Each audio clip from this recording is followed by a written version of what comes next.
Hi, and welcome to For Book Lovers Only, where we interview some great authors and talk about some amazing books. My name is Rob Brown, Chief Book Lover and host of the show. And today we have a very special guest. She is a woman of many talents. She is an author, a public speaker, and the CEO of Smooth Sail.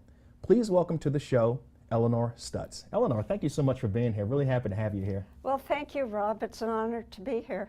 You know, you and I had spoken about you being a guest on the show for quite some time. I know we had met, what was it? We met like almost a year ago? Yes, it was. Yeah, and you've had a lot of things going on. You were recently transplanted from California, yes? That's true. We moved about a year ago, and it was a very nice move. Okay, and what part of California did you live in? Northern. We were in the San Francisco Bay Area. Okay, and what made you move here to the Washington, D.C. area? The main motivating factor was grandchildren. Oh, okay. How many grandkids do you have? We now have 2 as of about 3 weeks ago. Oh, wow. So congratulations. Thank you. We wanted to be part of their lives, but as it turned out, it was a wonderful move on many levels. And you are the CEO of a company, yes? Yes, Smooth Sail, a sales training company. I come from the corporate sales world. I see. And how did you start that company? It's a long backwards story. I was in corporate sales for 11 years, and it was at a time when women weren't wanted on sales teams. And so the men, including management, did not speak to me. I had no training. I didn't know what I was supposed to sell or how. But I refused to quit because my goal was to be a good role model for my children. And so everywhere I went in, I asked why I was invited in, and by the 3rd month, the client said, "Why don't you just bring a brochure in so we'll know what you're selling? You're so much fun to talk to. We want to buy from you." The 4th month, I was the top producer and kept that rating throughout my career, and every year I had to change jobs. Fast forward, I was the victim of a couple car accidents with a very badly broken neck. And while my family was being told I would be best case paralyzed, and we all know what the other option was, right, I had 2 very unusual things happen to me in form of vision. And this is the basis for Smooth Sail, to always hold that vision at your heart to make it come true. You read about it, never happens to you, but there I was on the stretcher waiting to be admitted, and I noticed a gold light come over my entire body. And then a first vision popped up, and it was a life report card. And on the left-hand side, very high marks. The right-hand side, completely blank. And I was stunned. It was entitled Community Service. So in the instant, I gave a pledge to myself and the great beyond that should I be able to walk out of the hospital, notice I'm always negotiating, that I would begin giving back to communities, though I didn't know how. With that vision faded away, and a second vision came up. And it was a vision of a generic speaker standing on a mound, looking like he was talking to audiences far and wide. And I began questioning, well, I have long hair, that looks like a male, is that really me? And then I heard a voice in my head, do you believe that can be you? And with all the energy left in my body, I said, yes, I can absolutely grow into becoming that speaker I've always wanted to. And I will be that speaker giving back to communities. And with that, the vision faded away, and then slowly the gold light dissipated.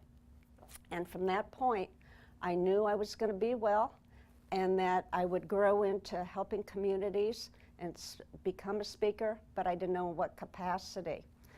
However, fast forward, I'm not telling you the whole story, but fast forward to Smooth Sail, the thought of going back to corporate just put a knot in my stomach. I imagine it would. And I knew that I had to live to what I promised I would do, and so I started Smooth Sail. Well, let's go back to when you were in corporate America. I can imagine, you know, the types of challenges that you face, but are there any particular incidents that you faced where you're like, listen, I can't take this anymore, there has to be a change? Oh yeah, well, number one, what still irks me is the discrepancy in pay.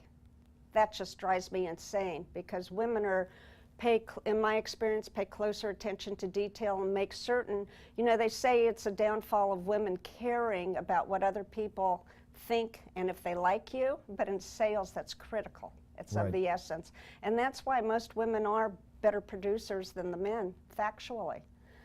The other thing, the really bad incident, the worst one that I encountered was the 5th month I was going to be the top producer again, and the sales manager said, okay, you guys, Elinor makes her numbers, I'm going to take you to a lingerie fashion show. And I said, what? I said, it's my numbers. Let's go to a movie. I'll even go to a ball game. And he said, nope, I promised them a lingerie fashion show, and that's what we're going to do. And it was at a place that was attached to a motel, a mother-daughter combo, modeling these crazy outfits, and you know what was going on. Right. So I didn't know what to do. My husband said, I'm staying out of this one. And the day of, the only females in the office besides me were the secretaries, and they were looking at me, you know, what are you going to do? And I honestly didn't know, but honest to goodness, it was as if my car drove me there. And then guess what I did? It was a long table for some reason, not a round one. And for some crazy reason, the end chair was empty, and I sat down and I took control like I was the CEO of that luncheon. And I would call questions across the tables about business equipment. How does this work? What does this button mean? What does the service people say? I didn't let them enjoy the fashion show at all. By the time it was over, the manager said, I promise to never do this again. That's an amazing story. So when you were in corporate America, how did you teach yourself sales skills, or how did you, because it sounded like you had a lot of opposition based on your gender, so you had to be basically self-taught with regards to sales. Is that how it transpired? Yeah, exactly. It turned out that I'm what's referred to as a natural-born salesperson. And my husband saw that in me. I actually asked him initially when he said, I have the personality of a salesperson, I asked him, is that a compliment or an insult? Because, you know, most people have negative thoughts about salespeople. But I'll give you an example. When I was 10, I was dying to sell Girl Scout cookies. My mother finally agreed that I could go out. And the first lady, an older lady, said, oh, I'm on a diet. I can't eat those. I'm so sorry. And I stood and I looked at her and I said, do you have grandchildren or nieces and nephews? And she said, yes, why? And I said, don't you think they might visit more often if you had a pantry filled with snacks for them that they like? The lady bought 3 boxes. I never forgot that. No training. Wow, so you just have a natural acumen for sales. I can put myself in the other person's position and get into their mindset. It's intuitive.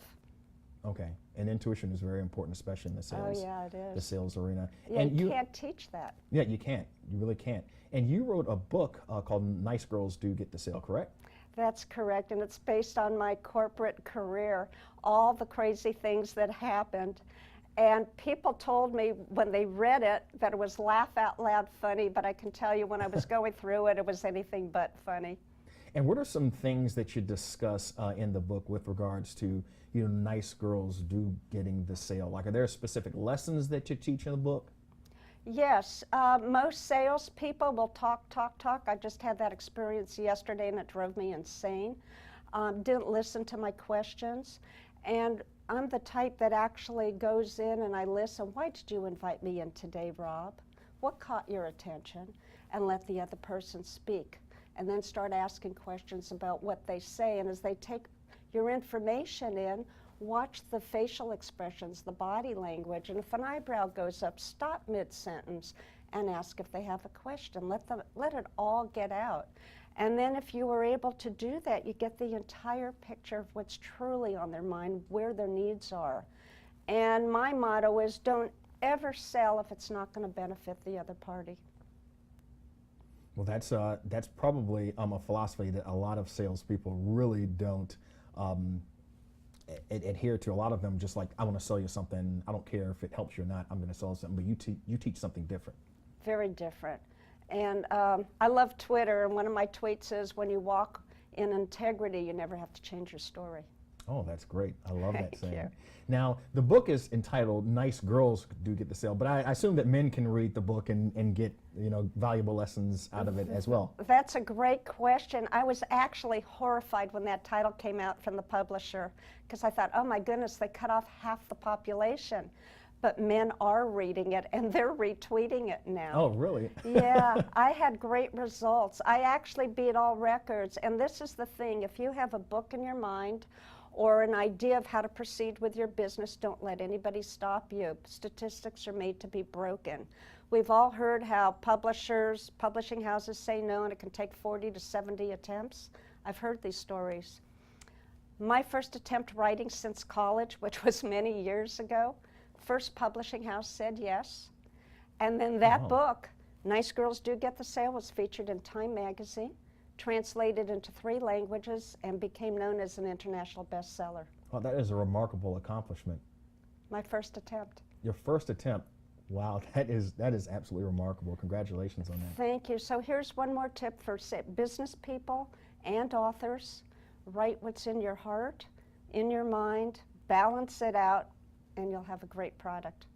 Now, have you gotten a lot of feedback from, let's say, other women who have been in similar situations in corporate America that face the same type of challenges that you did?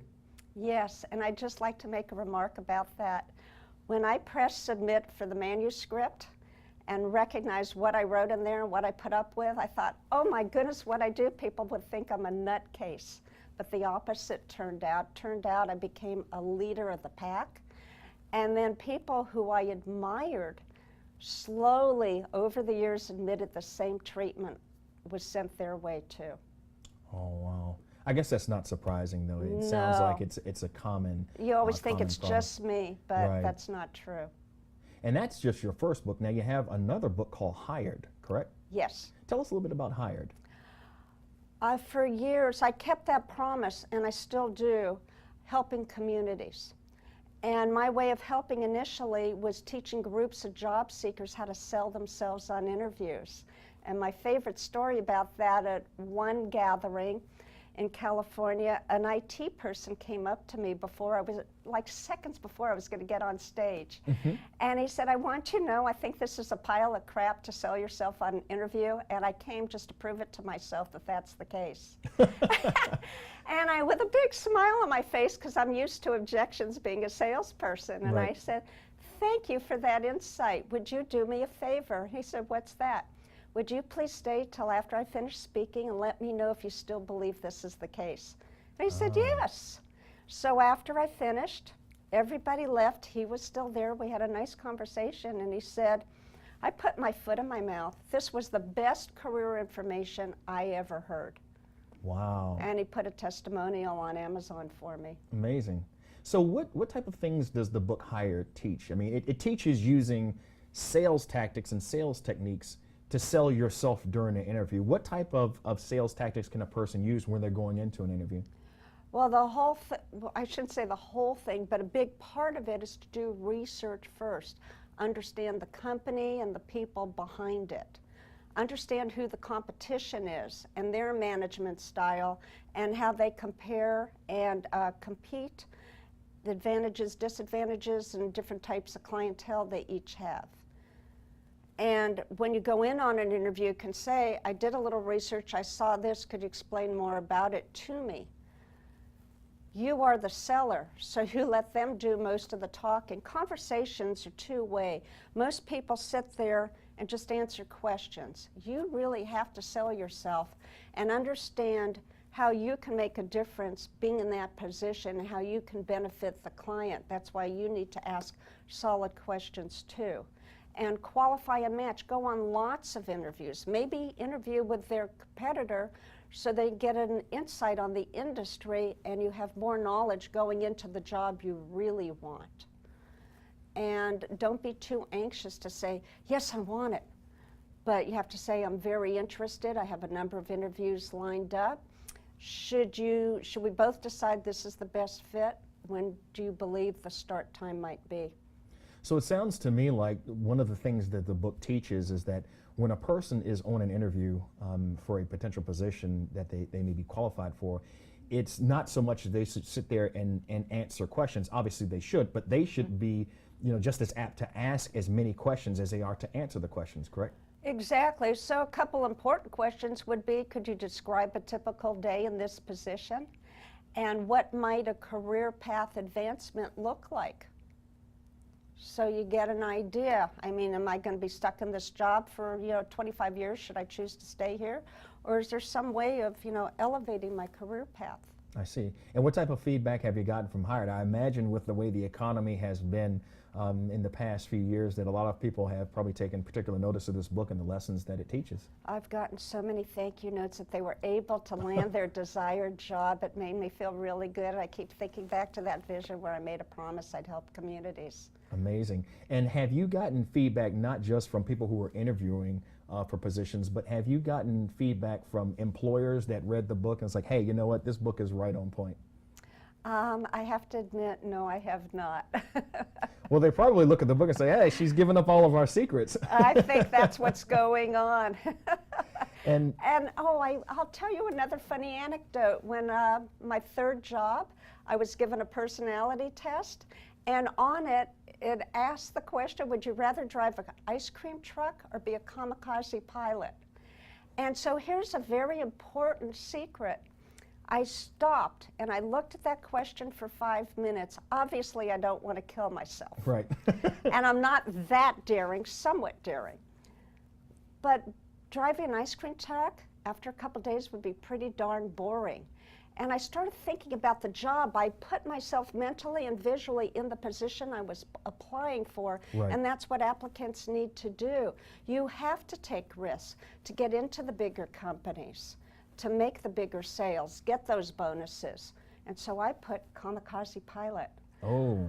I was hired, and the first thing the sales manager said to me was, I don't know whether to be thrilled to death you're on my team or scared to death of you. Probably a little combination of both. Yeah. And we were talking earlier, you also have a series of books, ebooks that are coming out within the next, 6 months? That's my goal, and I'm usually right on target for goals. I have a third book coming out probably within a few weeks. It's a perspective of putting sales on a higher playing field, and then it delves into a 360-degree business development program, including social media, the better techniques, and then converts the entire activity at the end of the book back into converting into sales. So that's the book coming out. And then the series of books, I have so much content written over the years, articles and blogs and things, that I have related subject matter on leadership, communication, career, just many, many different topics. And it'll be 7 or 8 ebooks. Wow, that's really exciting. Thank So you. you're going to have a very busy 2016. I am. I'm very excited about it. It gives me something to look forward to. Absolutely. And for our book lovers who are watching that are interested in learning more about you and your books and your upcoming ebooks for 2016, do you have a website where they can visit?